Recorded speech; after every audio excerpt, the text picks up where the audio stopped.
Chapter 12, Part 2.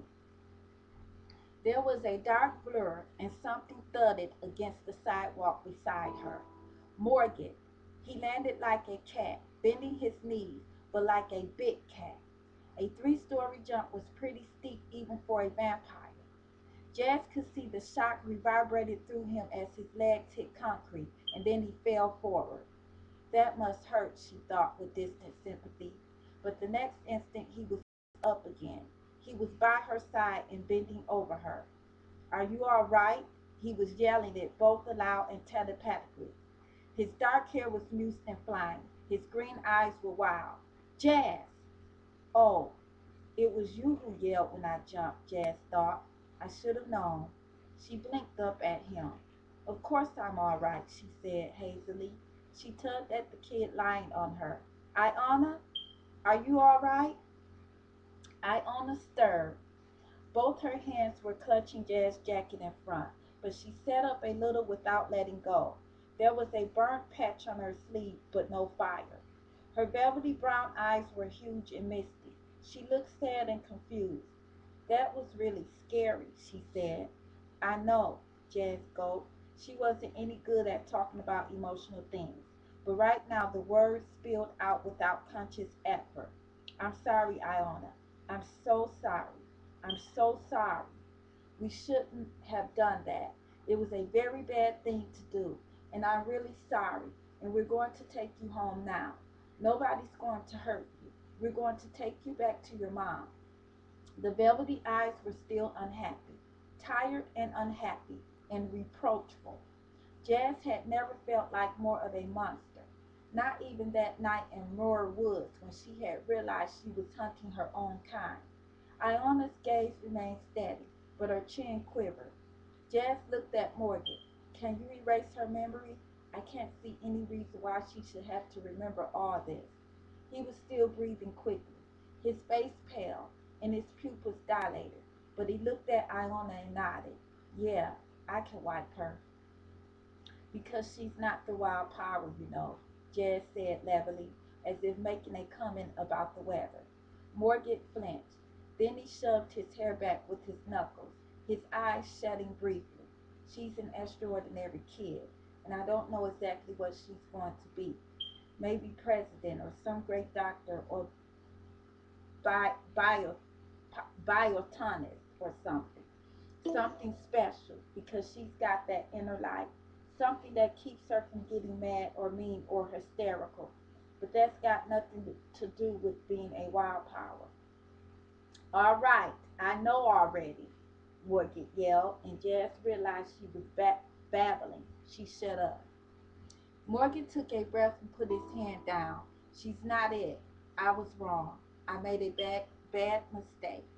Okay? Okay. Jess felt calmer now. So you can please wipe her? Yes, I'm doing it. Morgan put his hands on Iona's slender shoulders. Look, kid, I'm sorry. I never thought you jump like that.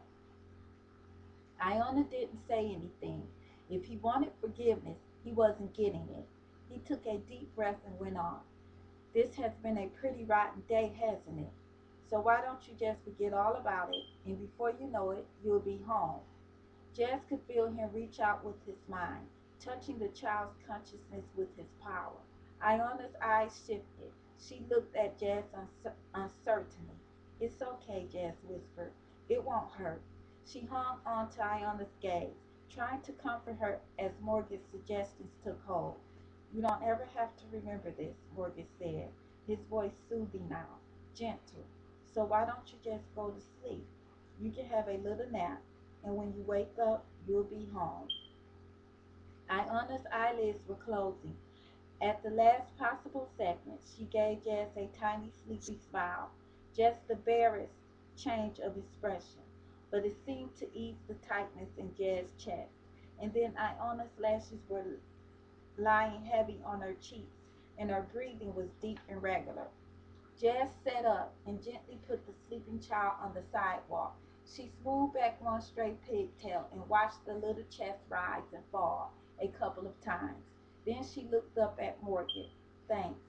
He shrugged. exhaling sharply. It was the least I could do. Then he gave her an odd glance. Jazz thought of it at the same instant. She was the one so concerned about the child. Why had she asked Morgan to wipe her memory? Because I can't do it, she thought dryly. Out loud, she said, I'm really kind of tired. After everything that's happened today, I don't have much power left. Yeah, but his green eyes were slightly narrowed, searching. Plus, I hurt, Jazz stretched, gingerly testing her muscles, feeling every part of her protest. The searching look vanished instantly. Morgan leaned forward and began to go over her with light esper fingers, his eyes worried. Can you move everything? What about your legs? Do you feel numb anywhere? I can move everything, and I only wish I felt numb somewhere. Jazz, I'm sorry. He blurted it out as awkwardly as he had to the child. I didn't mean I mean, this just hasn't turned out the way I planned. The kid getting hurt, you getting hurt. It just wasn't what I had in mind. The kid getting hurt, Jazz thought. Don't tell me you care about that. But there was no reason for Morgan to lie, and he did look unhappy, probably more unhappy than Jazz had ever seen him. His eyes were still all pupil, as if he were scared. I'm not hurt, Jazz said. It was all she could think of. She felt dizzy suddenly, uncertain, and a little giddy, as if she were still tumbling off the roof. Yes, you are. He said it with automatic stubbornness, as if it were one of their arguments, but his hand reached out to touch her cheek, the one that had been hit by burning debris. It hurt, but Morgan was touching so lightly. Coolness seemed to flow from his fingers, seeping into the burn and making it feel better. Jazz gasped. Morgan, what are you doing?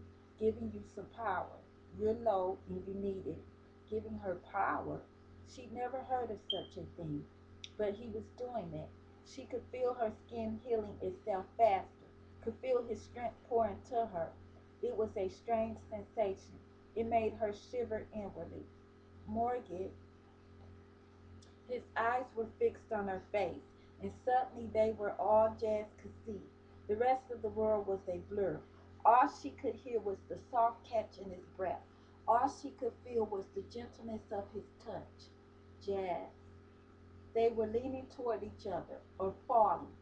It was that silver thread between them, shortening, pulling. They had nothing to grab onto but each other. And then Morgan's arms were around her, and she felt his warm mouth touch hers. The end of chapter 12.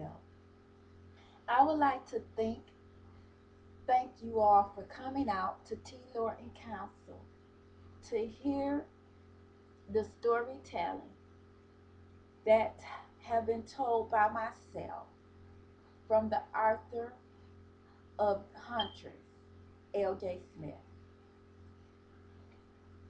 Please do come back again on tomorrow evening at 8 p.m. For another chapter of Huntress, chapters 13 through 15. Thank you for joining me.